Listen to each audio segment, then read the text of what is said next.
You've dedicated something to your father, and only quite recently. But you also included the names of 2 other people. Okay, and that was quite an appropriate thing to do. I actually dedicated my first album premiere to my father, and in the thanks at the back I wrote a special paragraph to him. And I also dedicated my new one, Second Nature, to him as well. So I don't know which particular one Colin's talking about, but both are dedicated to him. And he also mentioned the fact that 2 other people were mentioned on the CD and that I dedicated to them. And that was also to my mum and my sister Laura. I'm not getting completely in my mind what he's trying to say, but were you nominated for something that had like the words like the Ribbon Award in it, or I either want the words ribbon or seal or something of this nature? I don't want to use the word medal.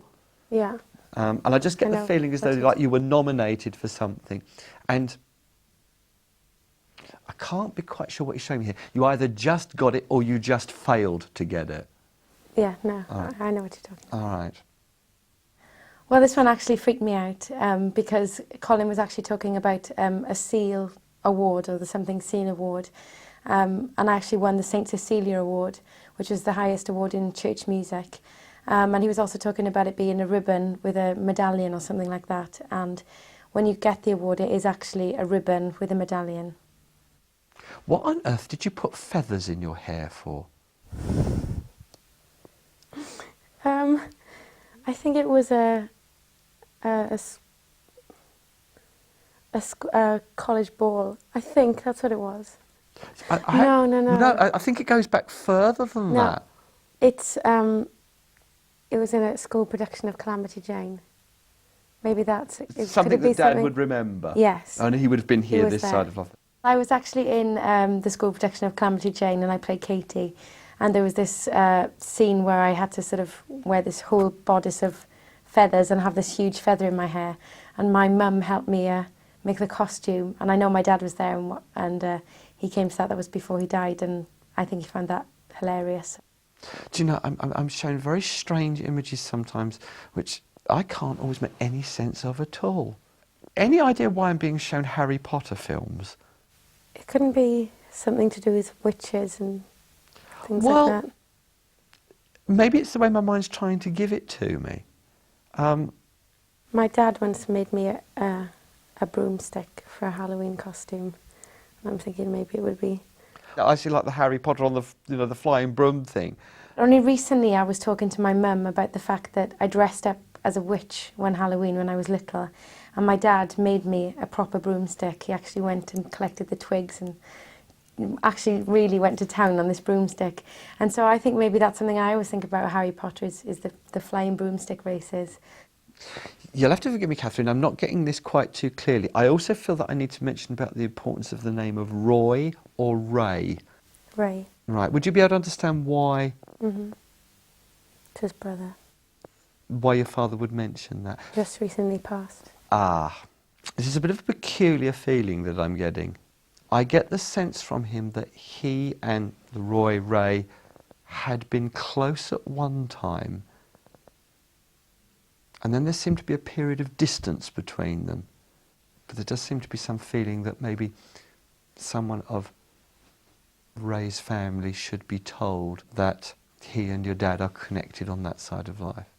They didn't really see a lot of each other, which is true, in that they grew up and were quite close when they grew up, but not due to any argument or falling out. They just didn't really see much of each other. Maybe at Christmas they would see each other, but apart from that, they didn't spend a lot of time together, so that was really accurate.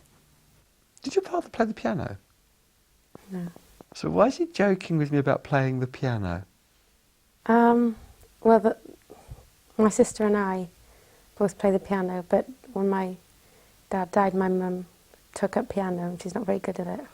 I'm just getting this joke about playing piano. When my dad died, my mum tried to throw herself into some things to, try and rebuild her life, and the first thing she started doing was playing the piano, and that's nearly 8 years now that she's been learning to play, and she's still, I hope she doesn't mind me saying this, but she's still not very good. And me and my sister constantly make fun of her, and I'm sure had my dad been around, he'd be making fun of her as well, so I'm sure he's laughing at her. Would you know why he's showing me Jamaica and Barbados? No. Cricket. Yes. He particularly liked the international matches. Mm. And I think this is why he's showing me Jamaica, Barbados, West Indies. Yeah, I just get the feeling that he liked international cricket matches. That was the one sport that my father loved. So that was, that was fantastic for me. And also, it's one thing that I always wish that wherever he was getting the chance to go and see cricket matches. So that's made me really happy. Catherine, did you recently pay a huge sum of money for a pair of shoes? Yeah. I think he's a bit shocked. Particularly as that now that you've got them, you're not entirely sure whether you like them or not. Yeah. Well, actually, my stylist, when we did our photo shoot for the album cover, she bought a load of shoes that obviously I paid for, but I had all these amazing shoes, and actually most of them I really like. But there is one or two pairs that I think, gosh, I spent all that money and I don't even think I like them anymore. With my family coming from Wales and not having really that much money, to think I spent that much money on shoes, he would have been very shocked and probably a bit angry at me. Sorry. Okay, all right. And just as he's beginning to fade away from me, very funny little thought he just put when he said, ask her if she can still pull the funny face. When you were a little girl, did you used to pull this funny face? I used to pout. Did you? He used to tease me. And did he used to say to you, what's with the funny face? Yeah. Yeah? Well, my sister and I both actually used to do this thing where we used to stick our bottom lip out when we wanted something, when we were sulking. So I'm sure that, and I still do it. I do it to my boyfriend now when I want something. So I can do the funny face still. Were you in a recording studio recently where someone said something that you didn't like, and as they turned away to walk away from them, you stuck your tongue out at them and they turned round and almost caught you? It could have been another rude sign, but I think I'll just stick to saying it was probably you sticking your tongue out. Mm. You sort of know what it's about. Yeah. Because it just, the very last thought as you just found out from me was, just tell her you'll get caught next time. All right. I do remember the day. I know I'd just had an argument with somebody, not in the studio, but to do with my work, and I was feeling particularly angry. Though I know I did something probably was worse than pulling my face or sticking my tongue out. Lovely man. He didn't find it absolutely easy to connect. And that's it. All right. Thank you. Catherine, thank you very much. You're welcome. At the end of the reading, I actually felt quite tearful and a bit emotional because so much of it had been right, and then the first thing I did was call my mum. It just feels really sort of positive to know that my dad is here. I've always thought that he was looking after me and guiding me, because I've had so much luck since he's passed away that I've thought I must have got some sort of guiding light, and I know that's him, and so it's really nice to have that confirmed.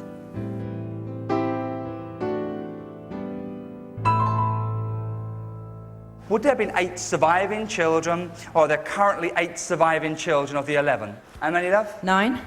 Well, I don't want to kill one, eh? Can you do it again?